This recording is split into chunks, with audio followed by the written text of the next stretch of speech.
పేదవాడి ఆరోగ్య భరోసా Tirumala nursing home Vinukonda. అందరికీ అవసరమైన మల్టీ స్పెషాలిటీ వైద్య సేవలు ఇప్పుడు మన వినుకొండలోనే.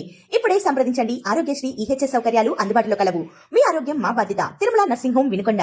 నగరంలోని పాత బస్తీ సైదాబాద్ లో ఉన్న సక్సెస్ స్కూల్లో హోంవర్క్ కు సంబంధించిన ఓ ఘటన వివాదానికి దారితీసింది. 2వ తరగతి చదువుతున్న ఓ హిందూ విద్యార్థికి కల్మా, సూర ఫాతిహా చదివి రావాలని హోంవర్క్ ఇవ్వడంతో పాటు అదే విషయాన్ని స్కూల్ డైరీలో కూడా రాయడం సంచలనంగా మారింది. ఈ విషయాన్ని గమనించిన విద్యార్థి తల్లిదండ్రులు పాఠశాలకు వెళ్లి సదరు టీచర్ను ప్రశ్నించారు. తమ కుమారుడికి ఇలాంటి హోంవర్క్ ఎందుకు ఇచ్చారంటూ వివరణ కోరారు.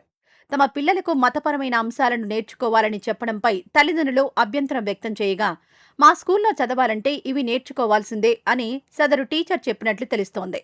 ఈ ఘటనపై స్కూల్ యాజమాన్యం సంబంధిత టీచర్పై చర్యలు తీసుకోవాలని కోరుతూ బాధిత కుటుంబ సభ్యులు, బీజేపీ నాయకులు సైదాబాద్ పోలీస్ స్టేషన్లో ఫిర్యాదు చేశారు. పోలీసులు ఘటనపై విచారణ చేపట్టారు. నా పేరు సుప్రియా గౌడ్. మా నెఫ్యూ అంటే మా అక్క వాళ్ళ బాబు స్కూల్ నుంచి నేను పికప్ చేసుకోవడానికి వెళ్ళినుండే అనమాట. స్కూల్కి వచ్చిండో, ఇంట్లో కూర్చుండో, డైరీ చూపించిండో హోంవర్క్ చేయాలని చెప్పేసి. డైరీ చూపిస్తే ఇక్కడ ఏదో రాస్తుందని చూపిస్తే చూస్తే రీడ్ 1,2 కల్మా, ఇంకా రీడ్ ఫతే అని చెప్పేసి కొన్ని ఉన్నాయన్నమాట డైరీలో. నాకు అర్థమైతలే అసలు ఒక అబ్బాయికి 6 years బాబు, 2nd class బాబుకి ఈ ప్రాక్టీసెస్ అంది ఎందుకు చేపిస్తున్నారు మీరు? స్కూల్ అంటే క్వాలిటీ ఆఫ్ ఎడ్యుకేషన్ ఇవ్వాలి. రిలీజియస్ ఆస్పెక్ట్స్లో అసలు స్కూల్కి ఏ టైప్ ఆఫ్ ఇది కనెక్షన్ లేదు. If you are giving education just give that. మీరు ఇండైరెక్ట్గా ఇట్లా ప్రాక్టీసెస్ చేసి మేము కావాలని రాయలేదు, మేము బై మిస్టేక్ రాసినామంటే ఎంతవరకు తీసుకుంటాం? ఆల్రెడీ ఫస్ట్ ఒకసారి రాసిర్రు, రీడ్ 1,2 కల్మా అని రాసిర్రు, అది స్ట్రైక్ ఆఫ్ చేసిర్రు. ఓకే, పర్లేదు, నేను చూడలేదు, నేను అది వదిలేసిన. ఇప్పుడు ఈ రోజు కూడా రాసి ఫతే చదివియండి, అదేదో సబ్జెక్ట్, ఆ పేరు నాకు కూడా తెలియదు, ఆ సబ్జెక్ట్ పేరు వేసి రాసి ఫతే చదవండి అని చెప్పి రాస్తున్నారు. అసలు వాడి ఏజ్ ఏంది, వాడి రిలీజన్ ఏంది అంటే అదొక టైప్ ఆఫ్ బ్రెయిన్ వాష్ లాగానే ఫీల్ అయినా. నేను వెళ్ళి అడిగితే ఆ స్కూల్ ప్రిన్సిపల్ ఏమని చెప్తుంది, ఇది ఒక రిలీజియస్ ప్రాక్టీస్, ఇది అందరు స్టూడెంట్స్కి మ్యాండేటరీ అని చెప్తున్నారు. అట్లా mandatory? You are literally forcing things to write. అసలు యాక్చువల్లీ ఇక్కడ చూడండి, ఇక్కడ రాసింది రీడ్ ఇగో డేట్, ఈరోజుదే డేట్, ఇది ఈరోజుదే ఇక్కడ రాసింది.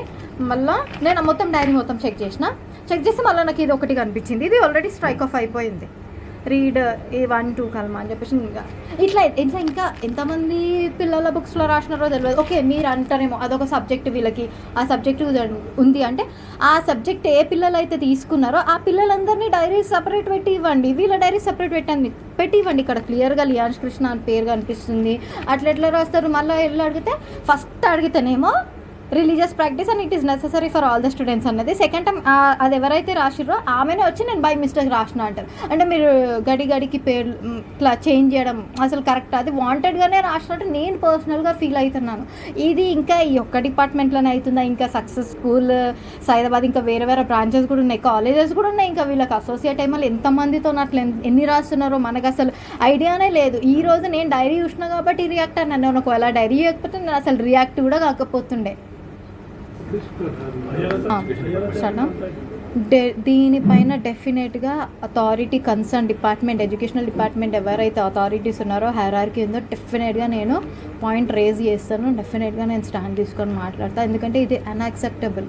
కొంతమంది పేరెంట్స్ ఏమనుకుంటారు, అది కూడా ఒక సబ్జెక్ట్ ఏమో, అది కూడా చదివించాలేమో, అది కూడా చదివించడం స్టార్ట్ చేస్తారు. When it is not part of their life, then ఎందుకు? ఇది ఒక టైప్ ఆఫ్ బ్రెయిన్ వాష్, ఇది ఒక టైప్ ఆఫ్ ఫోర్స్ చేస్తున్నట్టు. ఇది ఇండైరెక్ట్ యాక్ట్, ఇది ఇండైరెక్ట్గా ఇంపాక్ట్ అవుతుంది ఎవరికైనా.